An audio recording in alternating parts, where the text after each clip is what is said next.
Bueno chicos, espero que estén bien. En el día de hoy pues vamos con esta segunda parte donde les vengo a explicar, seguir estudiando sobre las reacciones orgánicas y pues explicarles lo que es la parte de la termodinámica y la cinética de las reacciones. Pues si no han visto el otro video, los invito a que lo vean, donde explico lo que son los conceptos básicos de los mecanismos de reacción y hablo acerca de la relación que tiene con la termodinámica y la cinética. Bueno, se los voy a dejar por aquí para que entonces vayan directamente a ese video.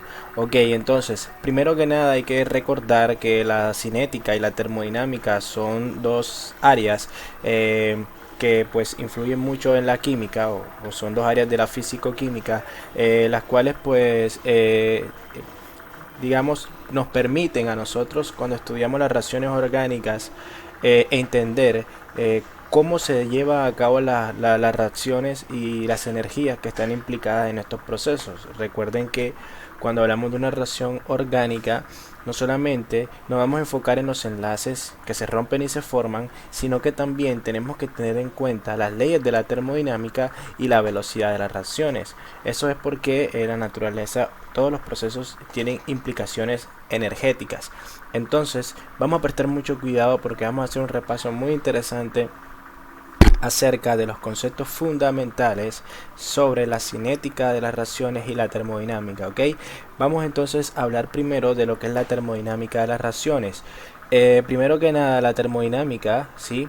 La termodinámica, como su nombre lo indica, hace referencia a esa relación que tiene la dinámica, ¿sí? Con la térmica, pero más que nada enfocado en la forma como la energía se transfiere, ya sea en forma de calor o en forma de trabajo.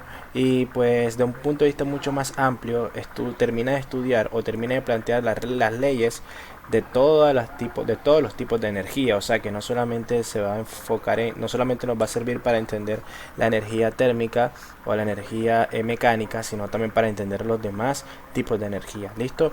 Entonces, esta sería una sola área de la físico-química, pero en orgánica es muy importante. No vamos a tocarlo tan de lleno como se toca en la físico-química, pues lo dejaremos para un tema más adelante, pero sí vamos a tocar los puntos claves. Primero que nada, la termodinámica de las reacciones, nos vamos a basar en estas tres leyes de la termodinámica, lo que le llamamos la ley de la conservación de la energía, que es la primera ley, a la cual pues vamos a tener en cuenta lo que es el calor y la entalpía, que también va a estar referente a la ley cero y a la primera ley de la termodinámica, ¿sí? Esas dos leyes van a permitir explicar qué es el calor y vamos a llegar a la definición de la entalpía, que es muy utilizada en la química. Y pues por último vamos a basarnos en la segunda ley de la termodinámica, que es la entropía y pues la energía libre, ¿no? Ya les explicaré poco a poco a qué me refiero con cada una de estas.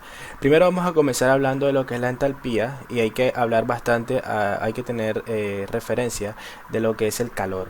Pues primero que nada, cuando una sustancia se transforma en otras, estas sustancias rompen enlaces, como ya vimos anteriormente, o muchas veces forman enlaces, ¿sí? Hay rompimientos y formación de esos enlaces. Resulta que para que esos enlaces y esas digamos, si esas transformaciones se den, tienen que haber unas energías implicadas, ya sea una absorción de energía en forma por lo general de calor, que es la forma la forma donde las reacciones químicas obtienen la energía de sus alrededores, o puede ser ya sea por trabajo, ¿no? En este caso, más que nada, nos vamos a enfocar solamente al calor.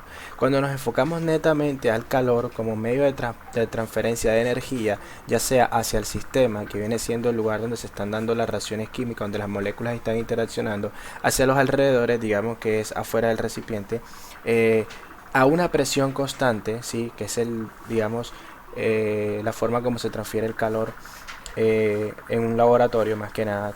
Digamos que podemos tener dos situaciones: a volumen constante o a presión constante. En este caso, el volumen constante es difícil de manejar en la química, por lo tanto en química nos enfocamos mejor en un proceso a presión constante. Para diferenciarlo del proceso a volumen constante, vamos a llamar a ese calor entalpía.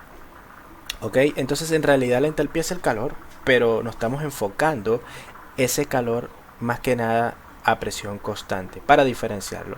Entonces le cambiamos el nombre, pero ojo, seguimos hablando de un calor. Entonces las reacciones químicas, como ya les mencioné, requieren el rompimiento y la formación de esos enlaces químicos, y nos va a permitir a nosotros también entender que ciertas reacciones se pueden dar o no se pueden dar, o son muy difíciles en términos energéticos.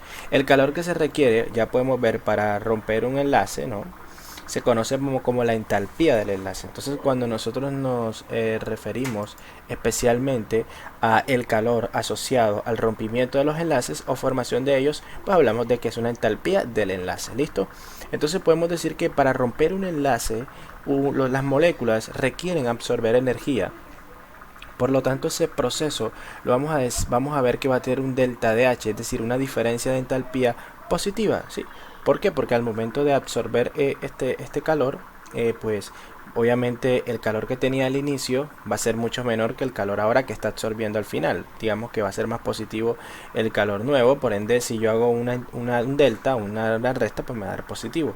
Pasaría lo contrario a la formación de los enlaces. Estos liberarían energía, por lo que también hay que verlo, digamos que eso llevaría una estabilización de los átomos, y eso más que nada libera energía. Entonces, teniendo en cuenta estos signos, mayores que cero positivo, obviamente menores que cero negativo, podemos entonces entender también pues que la entalpía de una reacción es muy importante para yo poder explicar las energías de los enlaces que se rompen y se forman, como vimos estudiado en el video 1 de este tema, donde hablamos de los mecanismos. ¿Ok? Bueno, hablando un poco más de la entalpía de los enlaces, cuando las reacciones orgánicas se llevan a cabo, digamos que esos enlaces que se rompen y que se forman, pues tienen una energía implicada, y inclusive esos enlaces ya se encuentran en tablas, ya lo podemos encontrar tabulados, como vemos aquí. Hay unas tablas en las cuales ya encontramos cada uno de esos enlaces, ¿sí?, y con sus energías o sus delta de H, sus entalpías, en diferentes unidades, en kilocalorías por mol o en joule por mol. Ya están en unidades propias, en unidades intensivas, es decir, en unidades que no va a ser independiente de la cantidad de moles que tenga, sino que cada enlace, pues obviamente va a tener ese valor, ¿no? Ese valor ya estipulado. Podemos decir que la entalpía del enlace, de un enlace entre un carbono e hidrógeno, va a ser de 105 kilocalorías mol, y así pues vamos teniendo en cuenta unido a un CH3, o si entre más la cadena va creciendo, nos vamos a dar cuenta que esa entalpía va disminuyendo, ¿no? O sea que es más fácil quitar ese hidrógeno, y así podemos sacar muchas conclusiones de estos enlaces. Los enlaces carbono-carbono son digamos que rompimientos que requieren mucho menos energía que los carbonos hidrógenos. Y así vamos a tener tablas infinitas, porque tantos enlaces que existen. Bueno, no vamos a decir que infinitas, pero sí muy grandes, ¿ok? Entonces, para ponerles un ejemplo, como yo estudio la entalpía para determinar el calor de una reacción química, si se liberó o se absorbió calor en el proceso teóricamente, simplemente lo que tengo que identificar es que en una reacción química, por ejemplo, aquí vemos este eteno, que reacciona con el ácido bromídrico o el bromuro de hidrógeno mejor, y pues hay una adición, reacción de adición, se adicionan los dos hidrógenos, pero este proceso, ¿qué requiere? Primero, requiere un rompimiento del doble enlace, ¿sí?, y requiere una formación de dos enlaces sencillos, pues carbono hidrógeno y bromo carbono, además un rompimiento entre hidrógeno y bromo. Entonces, teniendo esto presente, también me voy a dar cuenta que esto tiene que no solamente darse porque sí, sino que tienen que haber unas energías necesarias para que se den. Si nosotros analizamos en la tabla, nos podemos dar cuenta que pues aquí el enlace el enlace pi del eteno, el doble enlace libera 62, el rompimiento necesita 62 kilocalorías por mol, y en este caso el HBr requiere 87 kilocalorías por mol. En total, de todos los rompimientos se va a requerir 149 kilocalorías mol. Es decir, que yo necesito tener esa cantidad de energía, ¿sí?, ya sea suministrada por lo general en forma de calor, si el proceso se da por sí solo, pero yo lo puedo suministrar de muchas maneras. Pero pues, como les mencioné, la más habitual es en forma de calor, y pues al absorber esa energía tiene que ser de este valor como mínimo para que pueda iniciarse este proceso, listo, para que puedan romperse esos enlaces. Bueno, además de eso hay que entender que hay formaciones. Estas formaciones liberan calor. Resulta que las tablas, todos los valores están positivos. De pronto ustedes, no sé si a este punto se habrán preguntado, pero a ver, si estamos hablando de formación, deberían de ser negativos, ¿no? Porque está liberando. Sí, pero no pasa nada, no se enreden. En realidad las tablas todas están hechas como si fueran entalpías de disociación, es decir, de rompimiento, ¿ok? Entonces lo que hacemos simplemente es que lo colocamos positivo, no pasa nada. Y en el momento, y vamos a ver, de hacer la suma, pues lo que hacemos es agregarle el signo menos, ¿listo? Entonces no pasa nada, voy a decir en este caso que el enlace que se forma va a ser de más 110 kilocalorías mol y el del otro pues si es 72 kilocalorías por mol, total va a dar un 173 kilocalorías por mol. Entonces al momento de sumar estos dos valores pues voy a agregarle el signo menos para ya indicar obviamente los enlaces son de formación. Por lo tanto pues yo resto los enlaces que se rompen y le agrego el signo menos para los enlaces que se forman y automáticamente ya estoy agregándole el signo. Es una manera de hacerlo. Muchos pues lo que hacen es que le cambian los valores, aquí les ponen los menos y después los suman, no importa, y eso es matemática, va a darle lo mismo. Entonces la forma como yo lo explico, la forma más fácil es simplemente agregándole el signo acá. Al restar 149 kilocalorías por mol menos 173 kilocalorías por mol nos van a dar entonces un valor de menos 24 kilocalorías por mol. ¿Listo? ¿Para qué nos sirve eso? Pues ya con esto podemos decir que en términos de calor estas reacciones van a ser exotérmicas. Ya vamos a ver por qué se llama esa palabra exotérmica. Vamos a recordar por qué. Porque está liberando calor. La entalpía es menor que cero, o sea, libera calor. Entonces esto es un proceso teóricamente que me va a liberar un calor. O sea que digamos que posiblemente vamos a ver que es un poco favorable porque me va a liberar calor, ¿sí? Entonces como que al final de todo el proceso se compensa todo, ¿no? ¿Listo? Bueno, a ver, hablando de las entalpías de los enlaces, es muy importante la entalpía de un enlace. Por ejemplo, en los sistemas biológicos podemos ver que la energía de nuestro cuerpo, de las células, se almacena en forma de entalpías de enlace. El ATP, que es la sustancia que pues se utiliza para almacenar la energía, son más que nada moléculas que son muy inestables y que al momento de romperse ciertos enlaces, ¿sí?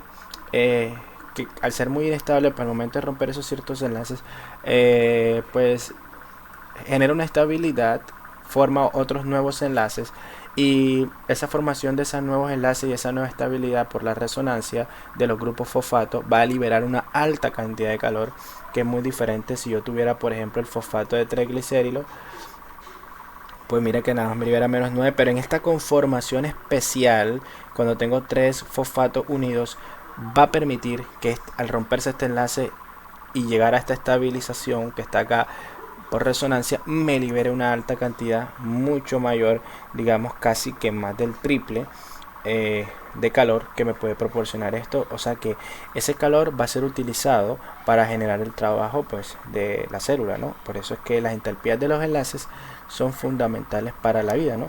Y pues para todos los procesos químicos. ¿Listo? Ok, bueno, ya que sabemos pues las entalpías de los enlaces, pues ya conocemos que si yo sumo todos esos valores voy a tener pues las entalpías de la reacción completa, ¿no? Resulta que las entalpías de las reacciones completas también ya se encuentran establecidas, tabuladas, digamos para cada reacción X que ya se conoce, pues ya se le ha medido en un laboratorio y ya simplemente se ha tabulado y se han puesto, pues los científicos que se han puesto a hacer todos esos experimentos ya los tienen. No es necesario hacerlo, simple voy a la Biblia, a la literatura y ya voy a encontrar que para cada una de estas reacciones, como por ejemplo, aquí vemos un poco de reacciones, vamos a tener diferentes calores de entalpías de reacción. Resulta que Hess fue un científico que lo había mostrado aquí anteriormente. Este señor nació el 8 de agosto de 1802 y murió el 30 de noviembre de 1850. Este señor estudió mucho esas entalpías de las reacciones, estudió bastante la parte del calor y se dio cuenta de algo, lo que llamó la ley de Hess. Pues la ley de Hess simplemente dijo de que, por ejemplo, si yo quisiera conocer la entalpía de esta reacción que estamos viendo acá, que no se le conocen pues el estudio, no se conocen nada de ella, no se ha hecho en el experimento y no se sabe, yo podría sumar ecuaciones equivalentes, ¿sí? Que ya conozco sus entalpías, pero que al momento de sumarlas, ¿sí? Voy a llegar a, pues cuestiones matemáticas cancelando, voy a llegar a tener una ecuación global, ¿sí? Que me va a determinar, pues que va a ser la ecuación que yo estoy buscando, ¿ok? Y que si yo sumo todos esos calores de cada una de las raciones independientes, voy a llegar a un calor teórico que va a ser el calor que corresponde a esta ración desconocida. O sea que a partir de raciones conocidas yo puedo llegar a calcular el calor de raciones conocidas. ¿Listo? Eso es importante porque nos permitió a nosotros en química poder estimar calores de ración de diferentes raciones sin ni siquiera conocer esa ración. ¿Listo? De tal manera que cuando yo tengo todo ese proceso, ¿sí? Cuando yo tengo todo este tipo de raciones, yo me voy a permitir entonces entender que, por ejemplo, si yo quiero calcular la entalpía de A y D, yo puedo calcular entalpías alternativas que me lleven al producto D independientemente el camino que yo escoja. Es decir, yo puedo sumar ecuaciones de independientemente los caminos, pero esas ecuaciones me van a permitir siempre llegar al mismo valor, y eso de lo que es la entalpía de la ración desconocida. Simplemente esto es más de físico-química, no nos vamos a enfocar tampoco en esto, no vamos a hacer ejercicios de esto ni tampoco de las entalpías de enlace, solo para recordarles. Eso lo dejaremos de pronto para otro tema, donde si haremos ejercicios de esto. Esto es un repaso como para que entiendan, ¿ok? Si no han dado esto, pues años anteriores, pues les pido, bueno, ya vamos a ver cómo hacemos, subiré algunos videos para que se nivelen en esa parte, pero en estos momentos no vamos a hacer eso, simplemente quiero que entiendan el concepto. ¿Listo? Miren acá, al sumar pues todas estas entalpías de estas raciones llega a un valor de menos 74.7 kJ y sería entonces el valor de la entalpía para la reacción del grafito cuando reaccione con hidrógeno para producir metano.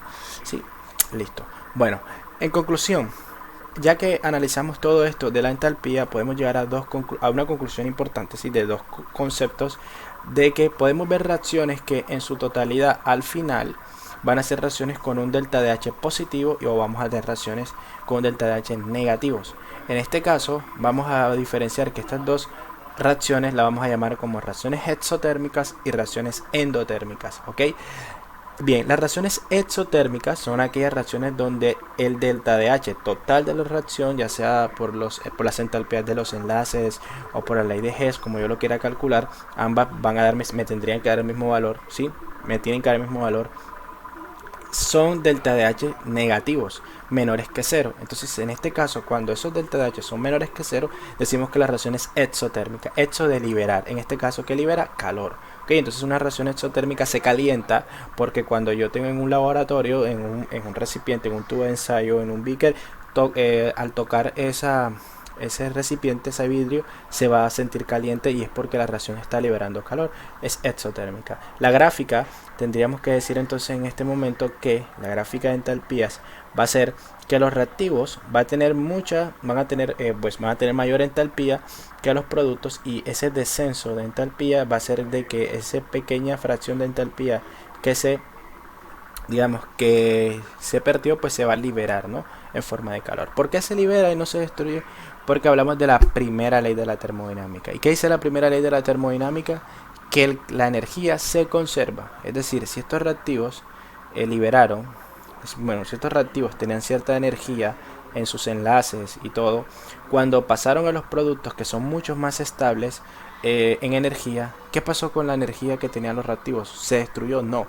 Esa energía se transfirió. ¿Y de qué manera? En forma de calor. Entonces casi la gran mayoría de los procesos químicos, cuando ocurren este tipo de cambios, esa energía no la destruyen, sino que la terminan liberando en una energía en forma de calor, porque ya llegaron a moléculas más estables, ¿ok? En este caso hablamos de exotérmica. ¿Qué pasaría ahora lo contrario? La montaña sería no una bajada, por decirlo así, sino una subida. Quedaría en una cima. Entonces en este caso estaríamos hablando de que los reactivos ganaron energía, y pues si saco el cálculo que viene siendo así, productos menos reactivos, pues obviamente los productos van a ser mayores. En este caso los productos van a ser mayores que los reactivos, pero miren algo acá. Recuerden que estos son negativos, ¿ok? Entonces van a ser mayores, ¿sí?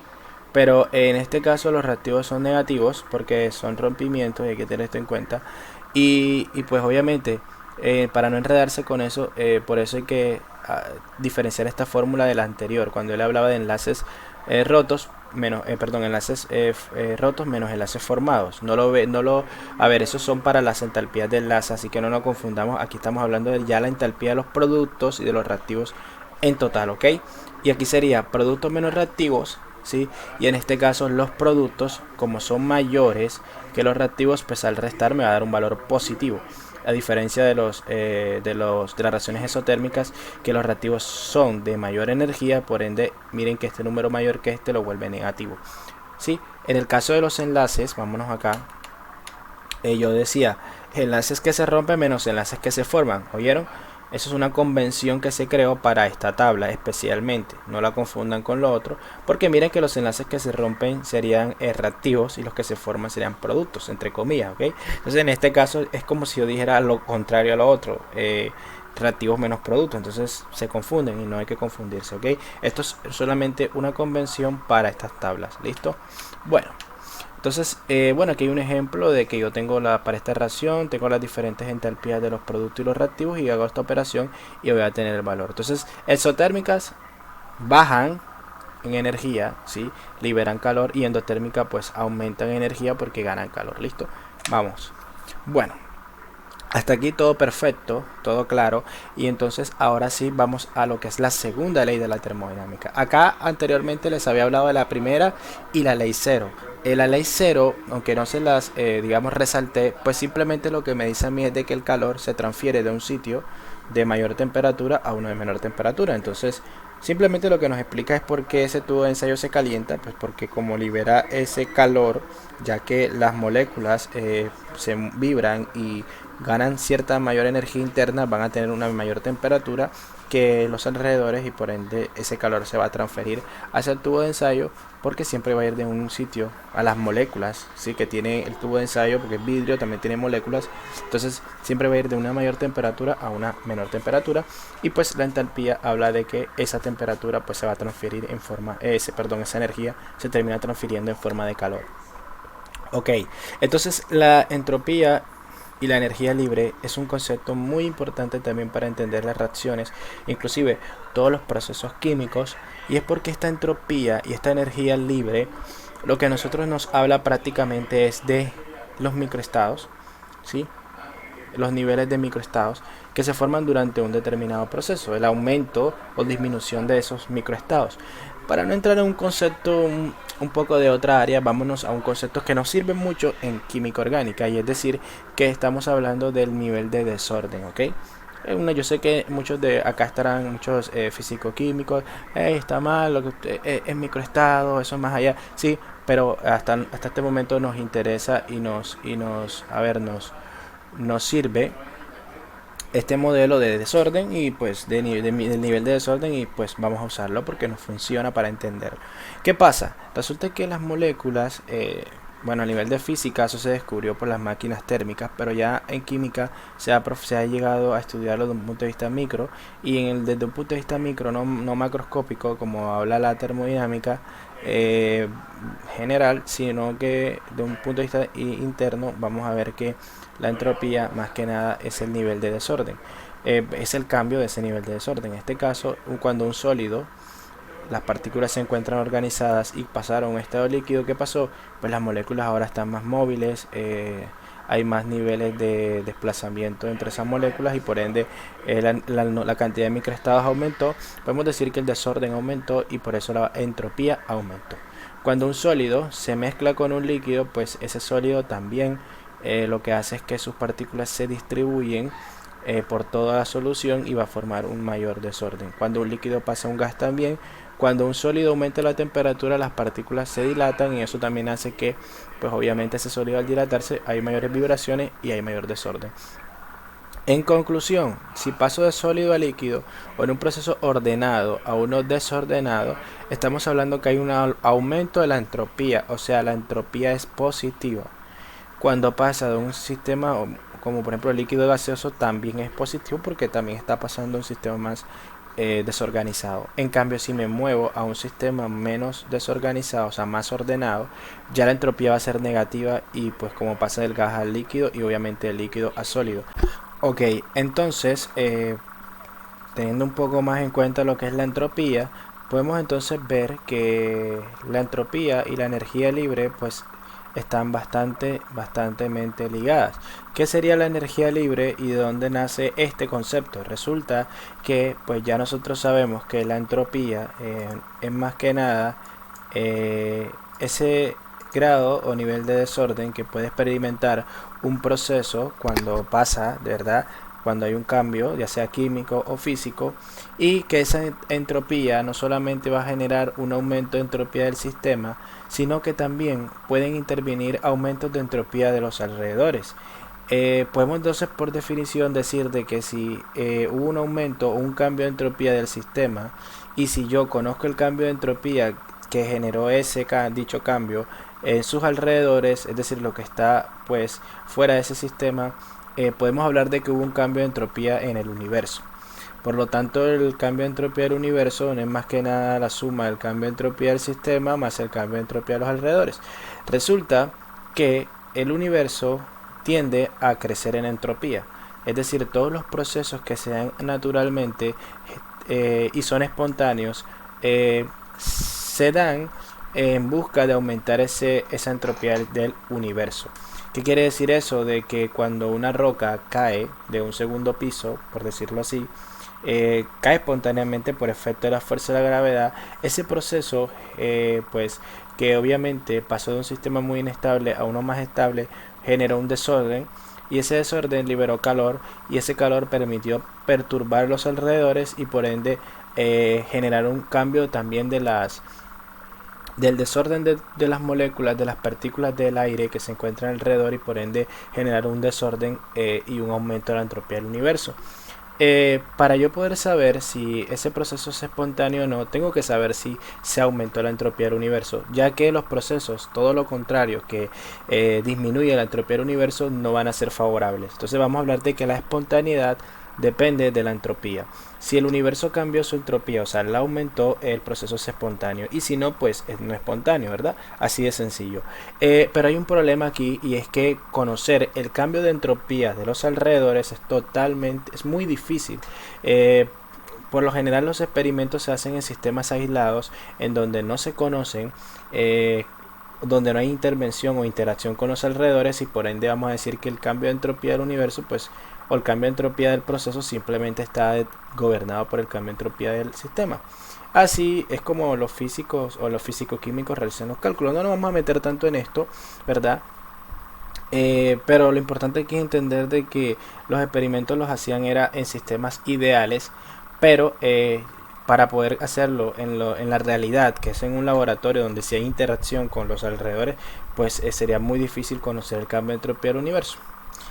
Para lo que entonces, a partir de ciertas relaciones matemáticas que de pronto muchos aquí lo pueden entender y los que no, pues no se preocupen que pues más adelante o en otros videos nos enfocaremos más que nada más a la parte físico-química, nos saldremos de orgánica y entraríamos a estudiar esto con detalle y pues podrán entenderlo o los invito a que pues busquen acerca de este tema a los que les interese saber un poco más.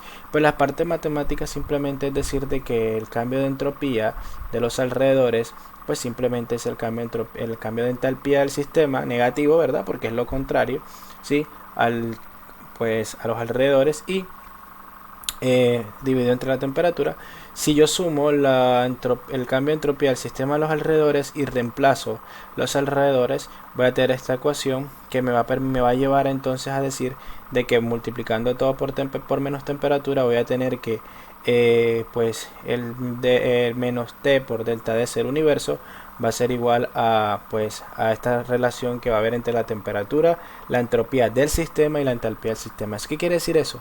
Que yo puedo conocer la espontaneidad de un proceso solamente teniendo en cuenta los datos del sistema y me voy a olvidar de los alrededores. Esto fue muy interesante porque le permitió entonces a los científicos poder predecir teóricamente si un proceso puede ser espontáneo, natural, pues o no, ¿no? Entonces Gibbs, para hablar de esta nueva función, le habló de la energía libre de Gibbs y pues asumió de que en este caso es la relación que hay entre la entalpía menos la temperatura por el cambio de entropía. ¿Qué quiere decir? Que para yo saber si un proceso es espontáneo o no, tengo que conocer el cambio de entalpía del sistema y su cambio de entropía y a la temperatura que se está llevando a cabo el proceso. Teniendo estos valores, ya podría entonces decir si la reacción es espontánea o no espontánea. ¿Listo? Ahora, ¿qué convenciones de valores vamos a tener para la energía libre Gibbs para saber obviamente si el proceso es espontáneo o no? Resulta que aquí en esta tabla resumimos las tres cantidades termodinámicas, y pues la que estamos viendo ahora es el cambio de energía libre Gibbs, que relaciona estos otros dos, que ya pues pueden ver ahí que es lo que estudiamos. Lo que podemos ver acá es simplemente que el cambio de energía libre Gibbs es negativo las 11 cuando de la noche, en punto. cuando ese proceso es que negativo, es decir, cuando el proceso negativo es espontáneo, ¿okay? O sea que es exergónico, perdón. En este caso podemos decir que cuando el delta de G es negativo, pues el proceso vamos a hablar que es exergónico. ¿Qué quiere decir? Que es espontáneo, liberó energía libre de Gibbs. Sí, es como muy parecido a la entalpía que se libera, pero es calor. Aquí no, aquí se libera espontaneidad, energía libre de Gibbs. Entonces eso como que hace que, digamos, que se liberó esa energía libre, y digamos que el proceso genera trabajo porque pues digamos que es espontáneo. En el otro caso contrario, el delta de G sería positivo y vamos a decir que la reacción es endergónica, o sea, pues no, esa energía, hay que suministrar la energía al sistema para que pueda llevarse a cabo. Pues sería el caso contrario del ejemplo que les dije. Si yo quisiera levantar la roca, enviarla desde el suelo al segundo piso, por sí sola no va a ser, no se va a dar. Lo mismo pasa con una reacción química que ya está en equilibrio, por sí sola no se va a mover, a no ser de que yo altere ese sistema, le agrego cierta energía, como sería tirar la roca con una fuerza impulsada por algo, por mis manos hacia arriba. Entonces estaría agregándole la energía necesaria, energía libre necesaria para que el proceso se dé, pero no sería espontáneo, ¿ok? Porque requirió de un aporte externo de energía. Podemos ver en este ejemplo que me están mostrando que yo puedo que prediga el valor de delta DS para esta disociación, ¿verdad? Positivo si es positivo favorable o negativo es favorable. Recuerden ustedes que la entropía pues es diferente a la energía libre. En la entropía, si es positiva, es favorable, ¿ok? Porque ustedes saben que pues aumentar el desorden es favorable. Pero en el caso de la energía libre es favorable cuando es negativa, porque la energía libre tiene en cuenta no solo la entropía, que hay un signo negativo, sino que también tiene en cuenta la entalpía, ¿ok? ¿Qué podemos decir aquí en este proceso? Pues que el proceso es favorable desde un punto de vista entrópico, porque en este caso pues el cloro está disociándose y está generando un mayor desorden. Es decir, no es lo mismo dos átomos que se encuentren juntos a dos átomos que se encuentren libres. Sin embargo, hay que tener en cuenta que ese signo sí es favorable, pero en este caso el proceso requiere requiere adicionarle energía para que se rompa el enlace, y muchas veces esa energía es muy fuerte. Ese efecto es favorable, sí, para el delta de G, pero no es suficiente para yo decir que pues el proceso va a ser digamos va a ser espontáneo, ¿ok? Sí es favorable porque la entropía es positiva, pero no es suficiente porque el proceso requiere mucha cantidad de energía, en este caso en forma de luz ultravioleta, o sea, la entalpía sería mucho mayor que la entropía, por lo tanto depende mucho de la temperatura, ¿verdad? Como lo ven aquí en este enunciado. Así podemos nosotros analizar todas estas cosas. Por ejemplo, en el caso de este que me están hablando de que cuando mezclo etileno en presencia de un catalizador de platino, el hidrógeno rompe el doble enlace, ¿sí? Se rompe el doble enlace por interacción del hidrógeno, y pues se forma del eteno pasa al etano. Nos están preguntando que expliquemos los términos, perdón, los signos de los términos de los enlaces y la libertad de movimiento. ¿Qué podemos ver aquí? Podemos ver de que pues si nos damos cuenta este proceso es espontáneo. Yo les voy a decir por qué. Porque los dobles enlaces se rompen y se forman dos enlaces que son mucho más estables.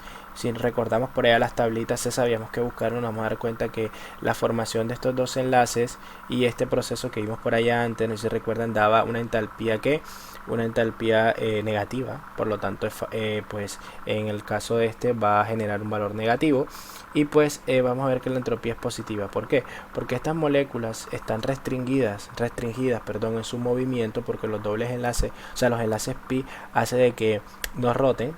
Recuerden ustedes cuando vieron esa parte de isomería, Y cuando ya hay enlaces sencillos son más libres. Los enlaces sencillos rotan más fácil que los enlaces dobles, por lo tanto le dan más libertad y hay más entropía, más desorden, o sea que el valor del delta S debe ser positivo. Y si tengo este positivo y tengo este negativo, pues lo más probable es que delta de G me dé negativo. Por lo tanto, la reacción pues lo más probable es que sea espontánea. Y miren que no he analizado números, no he hecho cálculos y no he hecho nada. Eso es lo bueno, que podemos mirar cualitativamente en orgánica, que no tenemos necesidad de usar números, simplemente con la teoría para poder resolver esto. Y aquí tenemos entonces en esta tabla un resumen de lo que les acabo de explicar de entropía, energía libre y lo que es la entalpía. ¿Listo?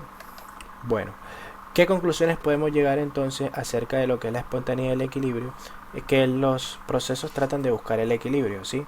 Todas las reacciones químicas buscan el equilibrio. Cuando ya llegan al equilibrio, ya están estables. Entonces, podemos decir de que hay una relación entre la espontaneidad y el equilibrio. ¿Por qué? Porque los procesos que no están en equilibrio, ¿verdad?, tienden a buscar el equilibrio, y ese proceso es espontáneo. El buscar el equilibrio es un proceso espontáneo. Si un proceso no está en equilibrio, podemos decir que ese proceso tiene que ser espontáneo, y pues la constante de equilibrio va a implicar en eso. Entonces podemos ver nosotros de que los procesos espontáneos son aquellos en donde hay un descenso de energía libre Gibbs, porque libera energía libre, ¿ok? Va a ser exergónica, como vemos en esta gráfica, reactivos bajo a producto. Y lo contrario sería pues que los reactivos pasan a los productos, es decir, ganan energía libre, como los ejemplos que le puse de la roca, ¿no?, anteriormente. En este caso pues necesitaría, o la sustancia digamos que está en equilibrio, entonces lo voy a llevar a un sistema de, digamos, diferente al equilibrio, entonces voy a tener que suministrar la energía libre. En cualquiera de los dos casos, la constante de equilibrio de una reacción, recuerden que una reacción está en equilibrio basado en esta constante, va a depender de la temperatura, ¿sí?, a la que estemos tratando, y yo voy a poder determinar ese cambio de energía libre de Gibbs estándar a esa constante. Entonces podemos ver de que si las reacciones tienen una constante de equilibrio menores que 1, lo más probable es que esas reacciones, así que tal cual como está escrito el equilibrio, no sean espontáneas, ¿ok? Necesite yo suministrar la energía al sistema para que se dé, o lo contrario, si la constante de equilibrio es mayor que 1, lo que va a indicar es que necesito perdón, no necesito nada, simplemente este proceso se va a llevar espontáneamente. Entonces la constante de equilibrio también me va a indicar si un proceso es espontáneo o no, ¿sí?, a esa temperatura determinada, ¿sí? Entonces es importante entender también eso. Bueno, ¿qué podemos entonces concluir también? Podemos entonces ver lo que les había acabado de hablar de los signos. Siempre que delta de G sea negativo, va a ser espontáneo. Y eso va a ocurrir cuando la entalpía sea menor que 0, o sea, cuando el proceso libere calor, sea exotérmico, y cuando la entropía sea mayor que 0, o sea, cuando genere un desorden. Entonces los procesos que llevan a desórdenes, a aumento de microestados, y que lleven liberación de calor, van a ser procesos en los cuales voy a decir que son espontáneos, porque en esos procesos, al ser espontáneos, digamos, esos procesos, al tener estas características, va a permitir de que por las leyes de la termodinámica se den por sí solos. ¿Qué pasa si la entalpía sigue siendo menor que 0, o sea, es exotérmico, libera calor, pero la entropía es menor que 0, o sea, el proceso pasa a ser un sistema no a aumentar su desorden, sino a disminuirlo, a organizarse más? En estos procesos no podemos decir que son ni espontáneos ni tampoco no espontáneos, sino que depende de la temperatura a la que se encuentre, van a ser o ya sea espontáneo o no sea espontáneo. Entonces de aquí depende de la temperatura. Lo mismo pasaría al revés si el proceso es endotérmico, o sea, absorbe calor, pero como estamos viendo acá, pero la entropía aumenta. De igual manera va a depender también de la temperatura, que hay unos ejemplos. Ahora, el caso ya desfavorable, que sí o sí yo voy a decir no se va a dar espontáneamente nunca, es el proceso donde se necesite calor, o sea, sea endotérmico, y para colmo el proceso pase a un sistema muy organizado. Creo yo que sería un proceso más o menos químico, en el cual pues obviamente se enfríe, o sea, necesite absorber calor, y el proceso se trate de organizar. Entonces, como por ejemplo el caso de la glucosa, cuando se oxida, pues ustedes ven que el cuerpo no va a utilizar el CO2 y el agua para volver a formar glucosa. Eso nunca lo va a hacer, debido a que entrópicamente es desfavorable y pues entálpicamente también, por decirlo así, ¿no? En este caso, la entalpía y la entropía no lo va a favorecer. Voy a necesitar suministrarle calor y además de eso generar es decir, disminuir el grado de entropía, y pues el cuerpo no, por eso es que no puede reciclar el alimento.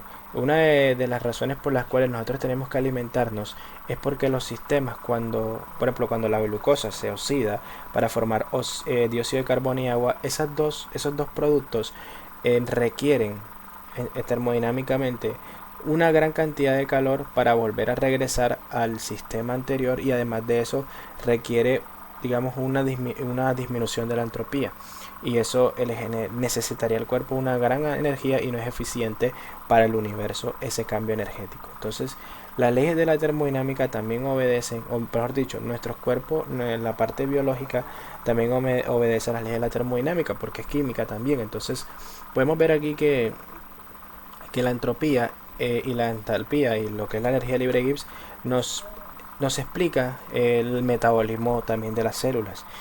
Cuando un cuerpo o cuando una célula pues obviamente genera trabajo y produce ATP para poder realizar sus funciones, luego ese ATP digamos que es como la moneda energética, porque sí se puede, digamos que reutilizar. Pero si yo trato de, digamos, de utilizar como la glucosa de inmediato, así por toda su energía, pues no será una manera eficiente, y porque no se puede reciclar tampoco. Entonces digamos que reciclar energía es difícil por el problema de la entropía y por el problema de la energía libre. Devolver esos procesos son muy ineficientes, y por eso es que todos los seres heterótrofos necesitan, cuando se acaba la energía, volverla a consumir, porque no es rentable y es casi que imposible volver a producir la energía, reciclar la energía, ¿ok? Bueno, listo con esto. Entonces podemos darnos cuenta en conclusión que entender esto nos va a permitir a nosotros conocer mucho más y explicar mucho más las reacciones. Solamente estamos en la parte resumiendo digamos un área de la química que es muy extensa, que si pues hago un curso aquí en YouTube de físico-química, nos estaríamos nosotros, digamos, enfocando en muchos videos, y estoy haciendo un buen resumen para que ustedes entiendan desde un punto de vista muy sencillo, necesario para entender la orgánica. Entonces creo que con esta base está también aprendiendo conceptos de físico-química. Bueno, y vamos a finalizar entonces este video porque el tema es cinética y termodinámica, y ahora va a ser mucho más sencillo entender esto porque van a darse cuenta que están relacionadas. Recuerden ustedes que vimos anteriormente que una reacción química pues se describe en pasos como mecanismos de reacción, donde por medio de flechas yo puedo indicar qué enlaces se rompen y qué enlaces se forman, ¿listo? Pero yo también tengo que entender que esas reacciones digamos que pueden ser variables. Es decir, una reacción química no necesariamente se va a dar siempre igual, dependiendo de los enlaces y toda la cuestión. Y además de eso, esto no me va a decir a mí con qué rapidez se está llevando a cabo. ¿Okay? Yo solamente sé que el primer paso es que el doble enlace pues se dona el par de electrones a este hidrógeno, y este hidrógeno por un efecto dominó pues le dona los pares de electrones al bromo, o sea que el bromo sale y pues forma un carbocatión, que luego el bromo entra donándole el par de electrones, formando el enlace, y lo que hubo fue aquí una adición, pero se dio en dos pasos, ¿no? Simplemente primer paso, segundo paso. ¿Ok? Esta sustancia que vemos aquí en la mitad, que está en la mitad del proceso, lo vamos a conocer como el intermedio de la reacción. ¿Por qué? Porque está en un momento intermedio, ¿sí? En donde pues luego después reacciona y pues obviamente al final del producto no va a quedar, ¿ok? Son momentáneos, pero son estables porque se forman en ciertos momentos, y vamos a decir que por esa razón es un intermedio. Este será el reactivo y este será el producto. ¿Qué pasa? ¿Cómo graficamos esto desde un punto de vista de espontaneidad, de energía libre, ¿no? Pues la gráfica de energía libre sería que este reactivo se encuentra acá. Luego este reactivo tiene que interaccionar, estos dos reactivos tienen que interaccionar y vencer las nubes electrónicas. Cuando las nubes electrónicas se comienzan a vencer, ahí hay unas repulsiones, hay una inestabilidad, porque el hidrógeno tiene que acercarse al doble enlace, las moléculas tienen que chocar, tienen que acercarse, y eso va a permitir de que obviamente al momento de acercarse generen repulsiones y genere inestabilidad. Pero cuando ya chocan con la suficiente fuerza, los enlaces se fragmentan. Entonces en ese momento en que se fragmentan, ahí es donde se inicia la reacción.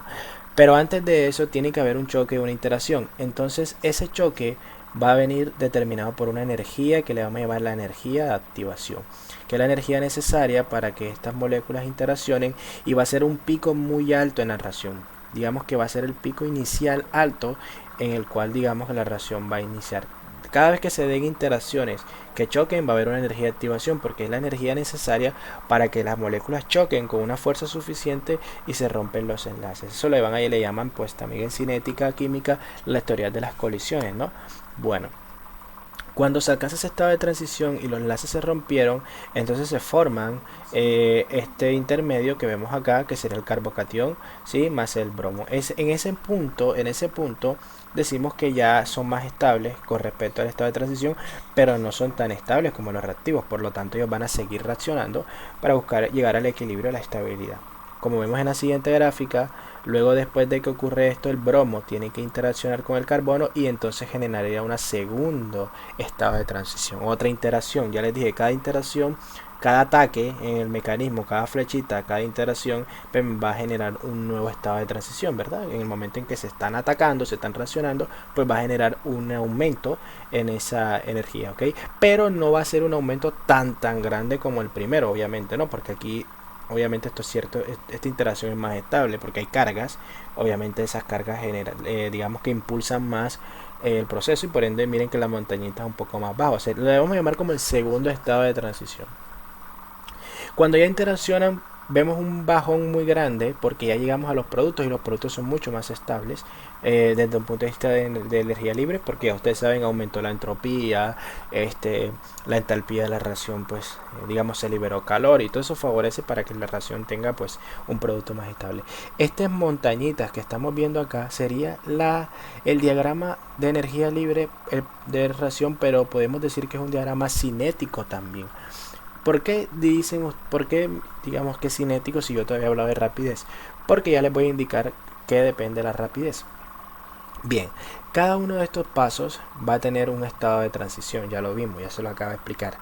Y si ustedes imaginen esto como una montaña rusa donde va subiendo el parque de diversiones y va bajando, si ustedes se dan cuenta dónde es más lento que suba, pues obviamente si se miran acá, va a tardar más en subir a esta montaña baja aquí que subir a esta, ¿no? Aquí el proceso es como mucho más rápido. Bueno, el momento en el que estas partículas energéticamente suben, ¿verdad?, a su estado de transición, va a tener una velocidad. Y dependiendo de la altura de esa montaña, va a ser más lenta esa velocidad. Por lo tanto, vamos a decir que cada paso tiene una cinética, ¿okay? Cada paso tiene una velocidad. ¿Listo? Este tiene una velocidad, y pues obviamente desde este intermedio este tiene otra velocidad. Pues la velocidad y la parte más rápida pues es cuando llega a los productos. Por lo tanto, nosotros vamos a determinar de que este estado de transición, mejor dicho, estas moléculas que están acá, le vamos a llamar estados de transición, ¿sí? Porque es el momento en el cual ellas, digamos, suben energéticamente, llegan a esta punta y luego bajan. Son muy momentáneos, esos momentos no se pueden, digamos, no se notan, no se pueden aislar porque son momentos muy inestables. Entonces, estos estados de transición, ¿sí?, me van a determinar a mí la velocidad. Entonces, entre más alta sean los estados de transición, más lento es ese paso. Bien, hasta ahí todo claro. Y si tenemos dos pasos en esta reacción, vamos a tener dos velocidades. La velocidad para el primer paso, que sería subir hasta acá, luego baja. La velocidad para el segundo paso, que sería subir hasta acá. Háganse esa pregunta: ¿cuál de los dos pasos sería el más lento? A ver. El primero, muy bien, para los que respondieron, el primero. ¿Cómo así? El primer paso, que sería es subir hasta acá, será obviamente mucho más lento que este paso que solo tiene que subir hasta acá. ¿Listo? Entonces, la cinética de la reacción en conclusión está determinada ¿por qué? Por las energías de activaciones. Entre más altas sean, pues más lento va a ser ese paso. Pero como en química queremos representar una reacción química, vamos a representar esa reacción química con lo que le llamamos la ley de la rapidez, que es una ecuación que me dice que la rapidez de una reacción está determinada por su concentración, una constante de rapidez y estos valores que serán unos coeficientes órdenes de reacción que están en que ya eso es esa parte numérica que me va a decir a mí más que nada cómo cambia la velocidad con respecto a ese reactivo. Es un valor, no tiene que ver con los coeficientes estequiométricos para nada, sino que tiene que ver más que nada con los datos experimentales. Bien, ¿qué ocurre? Que como las reacciones químicas pueden ser de varios pasos, digamos que vamos a volarnos esta parte, ¿sí? Después miraremos más ejercicios, mejor lo dejamos para al final, para otro video donde hagamos análisis de cinética mejor. Como las reacciones pueden tener varios pasos, como por ejemplo aquí, en este caso 1 o 2 pasos, cada paso tiene una ecuación, ¿verdad? Una ecuación de cinética de velocidad, de rapidez. ¿Cuál de las ecuaciones voy a utilizar? ¿Okay? Esa es una pregunta que nos hacemos en química, porque si cada paso, este es un paso, es una reacción, ¿sí? Miren aquí, tiene una energía de activación, un estado de transición y llega a un intermedio. Luego este sería como otro paso, sería como otra reacción también, ¿no? Entonces hay dos ecuaciones. ¿Cuál de las dos escojo? Bueno, para llegar a, para representar a la reacción química, lo que se busca es escoger la etapa de escoger la cinética, la ecuación cinética de la etapa más lenta, ¿sí? Por lo general es la primera etapa. Entonces la etapa más lenta para esto que vamos a estudiar en orgánica va a ser la primera etapa, y esa etapa va a ser la que me va a determinar a mí la reacción. Vamos a llamar que es la etapa determinante de la reacción, la más lenta, la que tiene la energía de activación más rápida, como aquí estamos hablando de estado de transición limitante de la rapidez, porque es la más lenta. Entonces vamos a decir que el primer paso va a ser la ecuación de velocidad que yo voy a utilizar para representar toda mi reacción. Entonces toda mi reacción va a estar representada por el paso más lento. De la velocidad de la reacción yo simplemente voy a tenerla en cuenta el paso más lento, por el paso que más se tarda. En comparación con los otros pasos van a ser los otros muy pequeños en comparación con ellos, que pues lo puedo despreciar, y por eso voy a tomar eso, ¿ok? Entonces mi reacción va a tener esta etapa determinante. ¿Listo? Bueno, ya que yo entiendo que la velocidad de la reacción depende de la energía de activación, y entre más alta sea pues más lenta, vamos a ver que la temperatura me influye en la rapidez. ¿Por qué? Imagínense la temperatura como la gasolina o la energía que tiene el tren que va subiendo por la montaña, o el auto que va subiendo por la montaña. Entre más energía le meta a ese tren o a ese auto, pues digamos la velocidad con la que va a subir y bajar va a ser mayor, ¿verdad?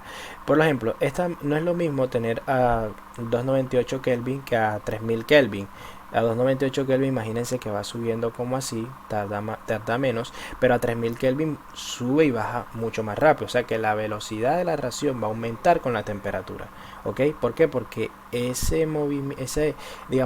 subida a esa montaña de energía de activación lo va a hacer con mucha más rapidez, y por ende la reacción va a ser más rápida. Va a ganar más energía, ¿ok? Va a ganar más energía de manera más rápida. Eso es por una parte. Por otra parte, nosotros en química podemos utilizar etapas alternativas en la reacción. ¿Para qué? Para generar etapas un poco más rápidas que las etapas más lentas. ¿Sí? Es decir, si esta es mi etapa determinante, la que vemos aquí en azul de la reacción, yo puedo hacer una etapa, generar una reacción con otra sustancia química que me pueda participar, y no generar esta etapa, sino una etapa inicial, pero que sea un poco más con menor energía de activación, y que al final voy a llegar al mismo producto. Entonces en este caso esas sustancias las vamos a llamar catalizadores.